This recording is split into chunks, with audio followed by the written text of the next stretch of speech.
Eu me chamo Júlia Martinelli, sou mãe da Malu, do Benício e da Laura. Não, mas... Bom, de novo? É tudo certo.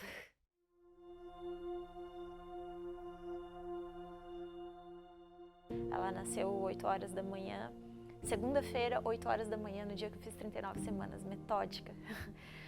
E quando eu olhei ela, assim, eu vi que ela era ruiva, porque batia o sol. Eu vi que a orelhinha dela, assim, tinha uma dobrinha, e quando eu coloquei ela no meu peito, eu vi que ela roncava, que a respiração dela tinha um ronquinho.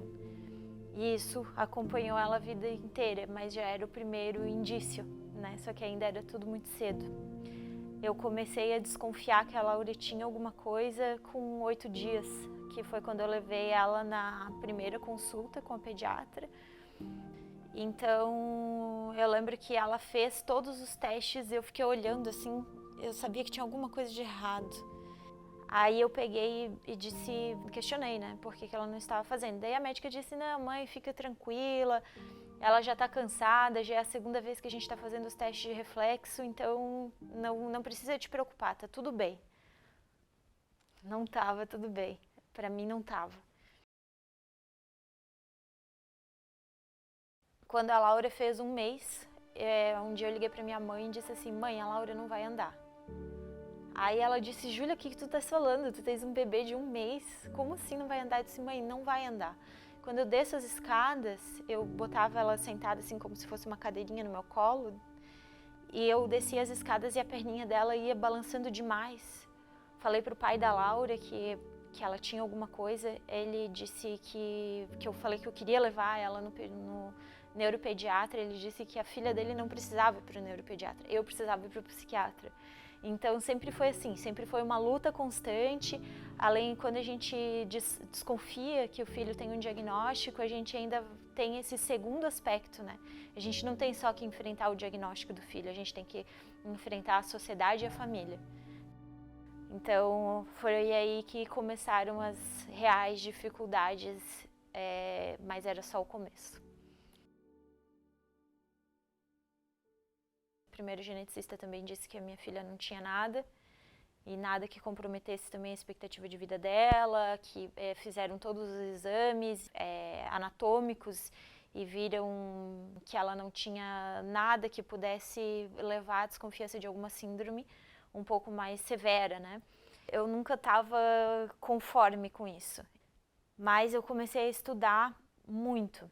Eu comecei a investigar possíveis síndromes ou doenças para minha filha. A gente vira uma máquina.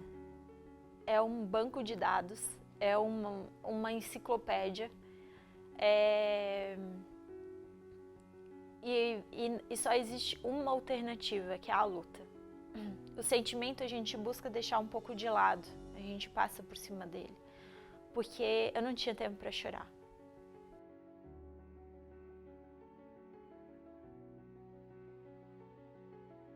Eu esperei a Laura fazer 7 meses para começar a introduzir a alimentação.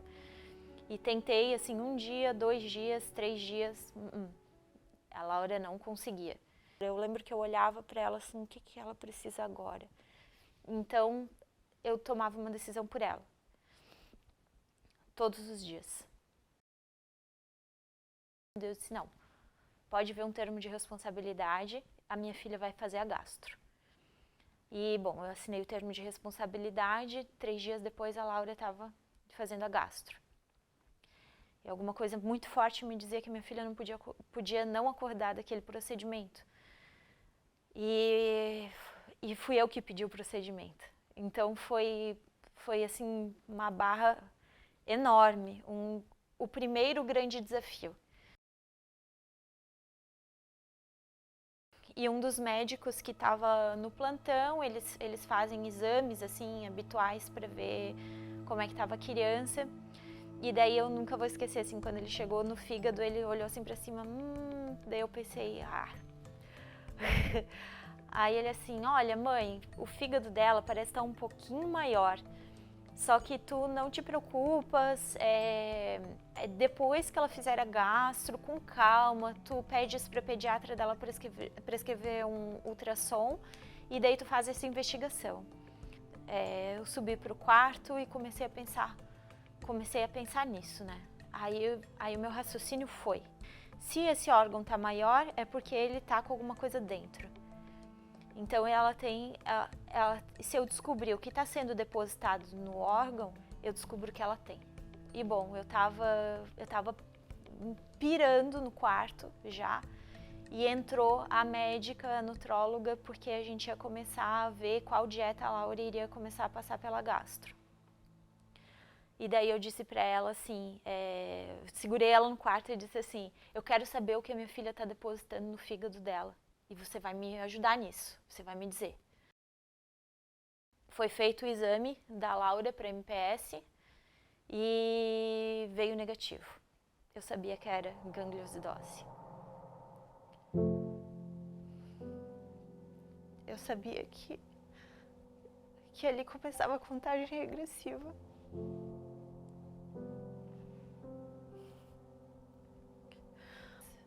Foi assim que eu recebi a notícia de que a minha filha morreria em 1 ano e alguns meses.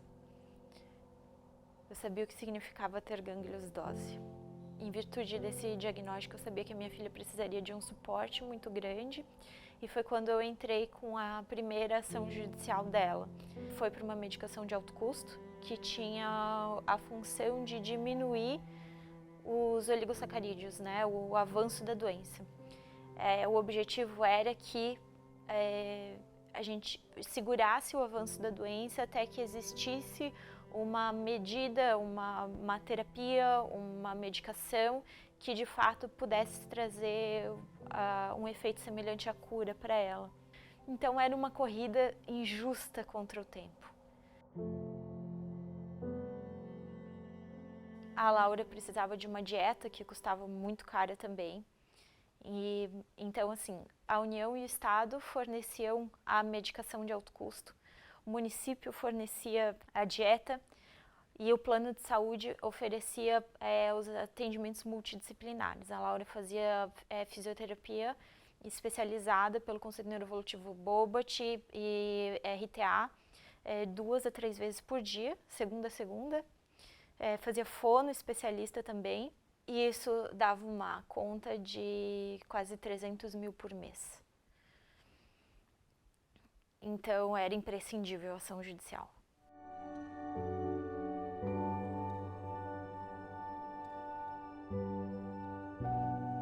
Eu entendo assim que talvez as pessoas de fora, quando veem a maternidade atípica, né, acreditam que existe uma romantização em cima disso, né? E, na verdade, eu acho que é uma questão de sobrevivência.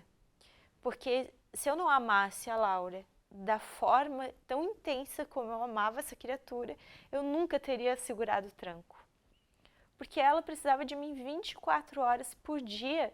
E não era só a minha presença. Ela precisava de mim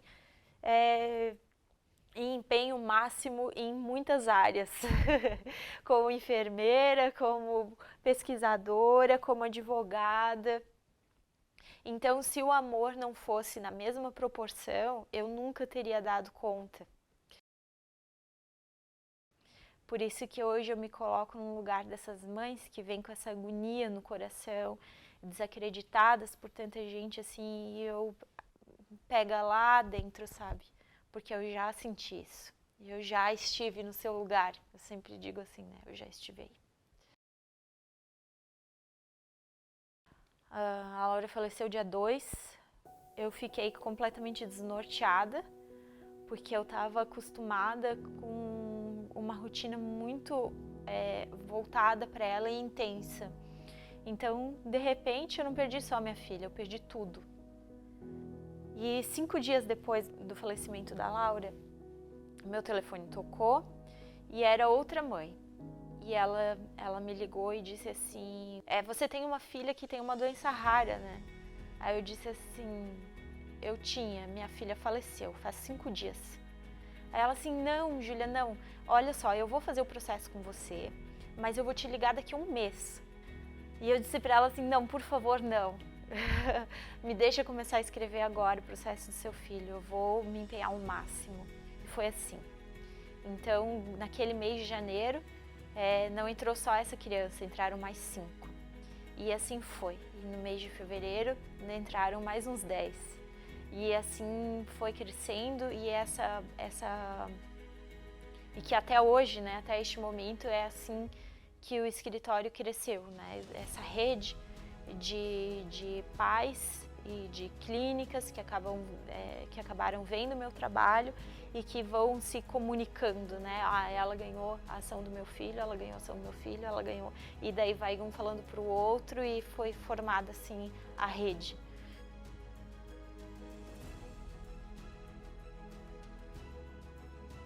E eu tenho também uma equipe maravilhosa, escolhida a dedo, que me ajuda em tudo isso. Então, hoje meu escritório tem um departamento administrativo que faz todo o contato com os planos de saúde, justamente porque o meu objetivo é entregar qualidade de vida para a família e não apenas para uma pessoa.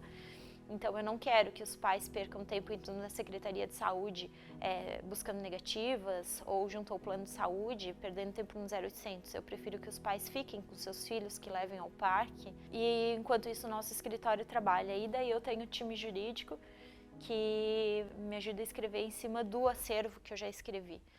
São variados diagnósticos que chegam até nós, estágios também, né? A maioria todos recém-diagnosticados, seja na infância ou na fase adulta, né? Lógico, a gente tem toda a base fundamentada. Eu não entro no ranking para perder.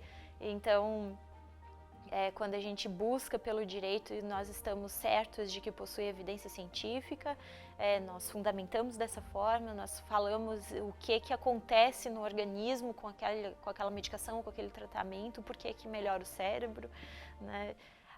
O que é a neuroplasticidade, enfim. E aonde eu vou parar, o limite eu acho que sou eu, porque a única coisa que eu não abro mão é de atender, de acolher, então, até quando eu conseguir fazer esses atendimentos para ter, aí sim, uma equipe atrás de mim trabalhando, o escritório vai crescer.